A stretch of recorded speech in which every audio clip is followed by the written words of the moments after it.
Hey guys, welcome to today's YouTube video, and today's video is about what happens when you blunder in chess.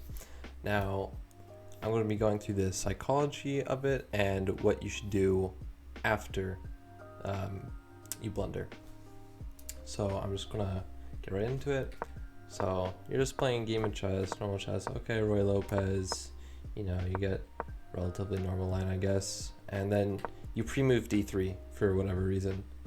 And you blunder a full bishop. Now, I'm just going to go through the psychology of what's going through your mind now. First, you're going to get angry. You're going to bang on the desk. You're going to yell or something, and you're going to be overall just angry. Probably at yourself. You're probably like, oh, that's so stupid. It's so simple. What am I doing? That kind of thing. And the next thing you're going to experience is, oh, what do I do? I just blundered. There's no way I'm going to win the game. How am I going to win this game? And you just start getting anxious about what you just did. How are you going to win the game? Should I just resign? Is it over already? That kind of thing. And then you're going to lose confidence. You're like, okay, there's no way I'm going to win. The game's over. I blundered a piece. I'm down a full piece. But you gotta remember, you're also playing against another human. They can blunder right back, and you just gotta keep going. As I was always told, never to resign. And then the next thing you're going to do is you're going to get tilted. And what this means, this is different from getting angry, because tilted means you get in a mindset that makes you make more bad decisions. So for example, I don't know, instead of taking the pawn back, you're like, oh, I'm just going to attack the queen. And then, you lose everything, because now you're down 2 pieces. So you're just going to make bad decisions, and I don't know. So you just got to take a second after you blunder, refocus a little bit. But the next thing that happens to your psychology is you get distracted. I know this happens to me. You might be like, distracted? Why would I get distracted? Because you're going to be thinking back oh, why did I blunder that? Oh, what is wrong with me? That kind of thing. And you're just going to be it's kind of out of it, you're daydreaming almost. So yeah, what should you do when you blunder? Just, first off, take a second and okay, I just blundered. And you kind of just have to accept it, and you just have to deal with the emotions in you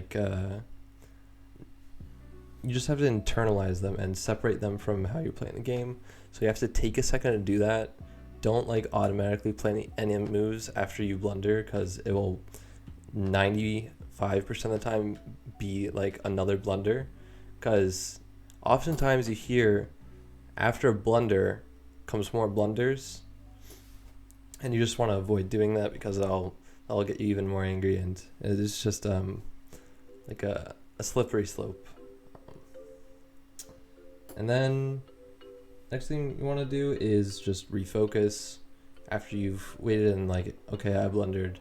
You just want to be like, okay, what can I do next? What's my best move? What should my plan be? How can I possibly win this game? And the most likely way to do that is to attack the king, since you're not going to have a material advantage, and the only thing more important to that is king safety. So the best way to usually handle it is try and just throw everything at the king, and try and win that way. So yeah, that goes into my next point, which is adapt to the situation. Generally, you want to try and keep things more closed, so the bishop can't do as much. It's closed. The bishop can't move past this pawn right now. The queen is also kind of restricted by the pawns a little bit. And then after you adapt, just you want to stay calm. Even if you make another mistake, just keep staying calm, and you need to just play chess without getting emotional about it. That's how you come back from these blunders. Then after you're done playing the game, you blunder, whether you win or lose, analyze. And the reason you want to analyze is to be like, okay, why did I blunder? For example, like, oh, I was just moving too fast, I pre-moved, or it was a tactical sequence, I was like 3 moves and you just miscalculated or something. Or a common one is, oh, I didn't count right, so the enemy had more defenders than I had attackers, but I took it anyways. So yeah, that kind of thing. So the main points is you just want to take a moment after you blundered, don't play automatically, come up with a plan, most likely try and attack the king,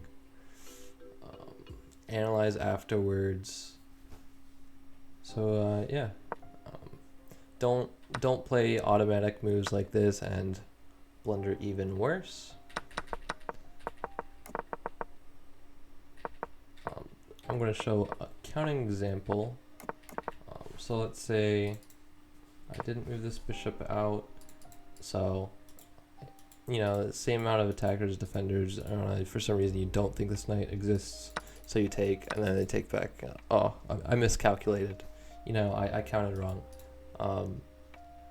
To solve this position, you want to maximize all your normal advantages, but also try and be more aggressive. So like d4, just belligerently attack, kick the knight around.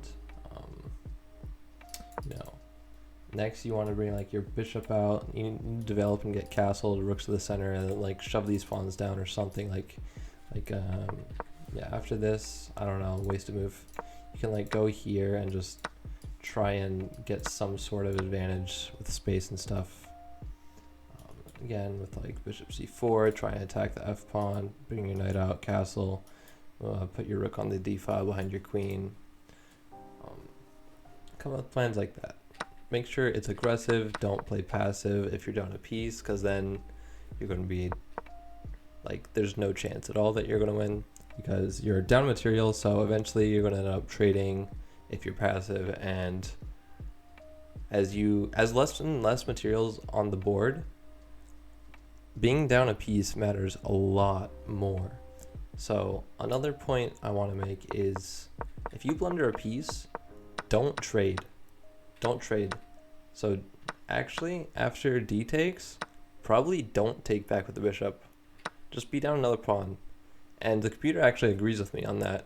After you take, it's a full point less evaluation than if you just lose the pawn and play knight c3, for example. So don't trade, to keep as many pieces on the board, play aggressively, and yeah. Any other examples? Yeah, another point I wanted to make is, after you blunder in a game, and if you can't get refocused and you just tilt, take a break. I've learned to do this a lot more often now, but if you start getting frustrated and then if you start banging desk more, yelling or something, just take a break. Go watch YouTube or something. Probably don't watch chess, since that makes it worse sometimes. So yeah, I hope this explanation of what to do when you blunder and the psychology behind it helps. And I hope you don't blunder in your games, but it's almost inevitable. Everyone blunders, even, grandmasters. We all do it. We're all human. You kind of just have to accept that we're all going to blunder and learn how to deal with it the best, because that's how you get better. And yeah, don't forget to like the video and subscribe, and I'll see you tomorrow.